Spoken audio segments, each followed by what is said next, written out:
welcome back to the channel. It's Chris with Daily. Today's Fixed Blade Friday, and I'm sharing my first fixed blade ever on the channel. In fact, it's my only fixed blade on the channel, and it's a GEC. I've been showing a bunch of GECs this week. I am looking to grow my fixed blade collection, but this just happens to be the only one I have right now. I had some old marbles, fixed blades, and I let those go when I sold a big part of my collection earlier in the year or last year. So anyways, check out this knife. Let me know if you like it. What do you think? And I don't know. Have a great Friday, guys. All right, here's my little contribution. I've been heavy on the GEC this week, you guys, but I don't know, that's just where we are. What we've got here is an H10125 antique yellow jig bone. And this is a smaller fixed blade knife. And this is the way that it comes here in the wax paper, separate from the sheath. Sheath's really nice, and you know, it's a nice sheath. It's got one of my gripes is this button on the other side.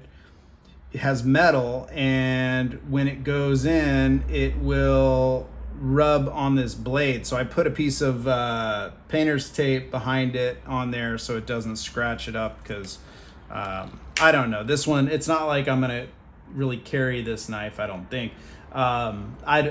Anyway, but very beautiful. Another gripe is the way that it sits. Like, I don't know, I would think you would put the shield of the knife on the outside, but that's not how the sheath is organized. But cool knife, not a big knife. It's a small knife. It's a let's see what we've got here.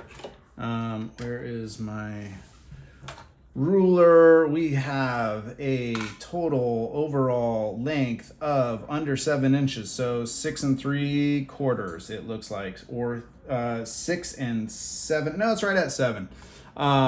Anyways, very pretty bone on this guy. I'm not a big fixed blade guy. This is currently my only fixed blade knife, but I do have my eye on a older case fixed blade. And I think I'm not a huge collector of fixed blades. I kind of started out doing it. I had a bunch of theater knives. I sent them off to the knife doctor. And I had 3 old marbles knives that I ended up selling when I had to sell off a bunch of stuff. I had a stag handle, Deweezy marbles, and then I had an Ideal Hunter. It was beautiful. It had a big bloodlet in it, or what do you call those, I forget what they call it on the blade. It's probably less of a blood groove and has a better, more proper name. And then I had the Skinner, the famous Skinner. What was it? Now I'm blanking on it, but it was it was a nice one. It was a pre-1916, one of the original ones. Anyways, back to this knife. Very pretty knife. Small, it's not a large knife at all, but just a little hunter. And I think that the H on the in the number maybe is an ode to a Remington. I'm not sure. A lot of times GEC uses an acorn shield, and an acorn was used on Remington knives that had a punch. And maybe acorns were used on other brands. I'm just not aware of it, but I always kind of think that maybe, it's like I don't know if it's like part of them. There is, in that book, it explains why I believe it explains why they use an acorn, and haven't been paying attention. But this sheath looks like, like the Westerns had this texture. So did some Soligen knives actually had the oak leaf and acorn on the sheath, as a few other makers, I'm sure. But it's a really nice sheath, really pretty little knife. Now, you know, I say maybe it's an ode to a Remington. The thing is, every manufacturer made this exact knife, like back in the 20s and 30s.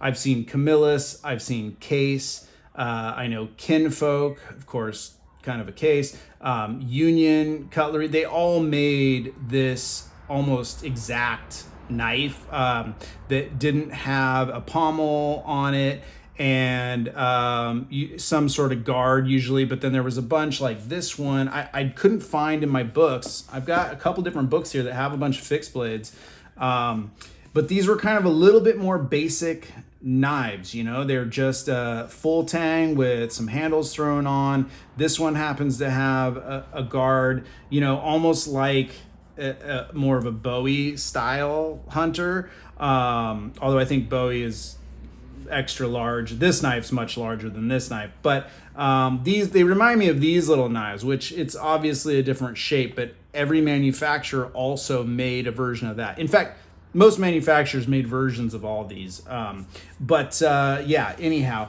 so this is kind of an ode to an old 20s or 30s little hunting knife, and I just thought I would share it with you guys for Fixed Blade Friday. This is my first Fixed Blade Friday since I've had the channel. The bone on this is really, really pretty. I will try and take some better images of it and show them at the end. But yeah, very, very cool little knife, and I think I'm gonna try. I really am struggling with like new purchases, like trying not to.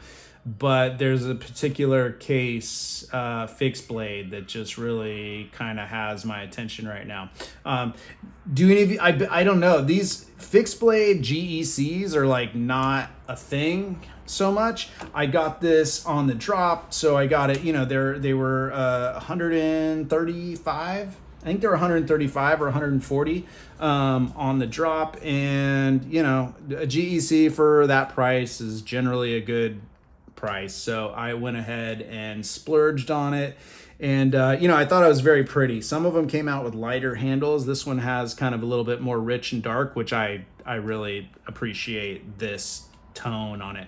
Tell me what you guys think. I think it's a cool knife. I mean, you know, a knife like this, that $150, $140 is probably pricey for a knife like this. I don't know, but I would say it's very good quality. The blade is beautiful in its shape on that. I guess it's a drop point. Kind of almost wants to make you think it's a clip. I guess there's a little bit of clip to it, huh? Yeah, maybe there's a little bit of clip to it, but that up so far on the front makes me almost want to see a drop point. So anyway, yeah, that's a clip. Anyhow, very, very pretty knife. What do you guys think? Let me know in the comments, and I hope that you guys have a great Friday. Take it easy.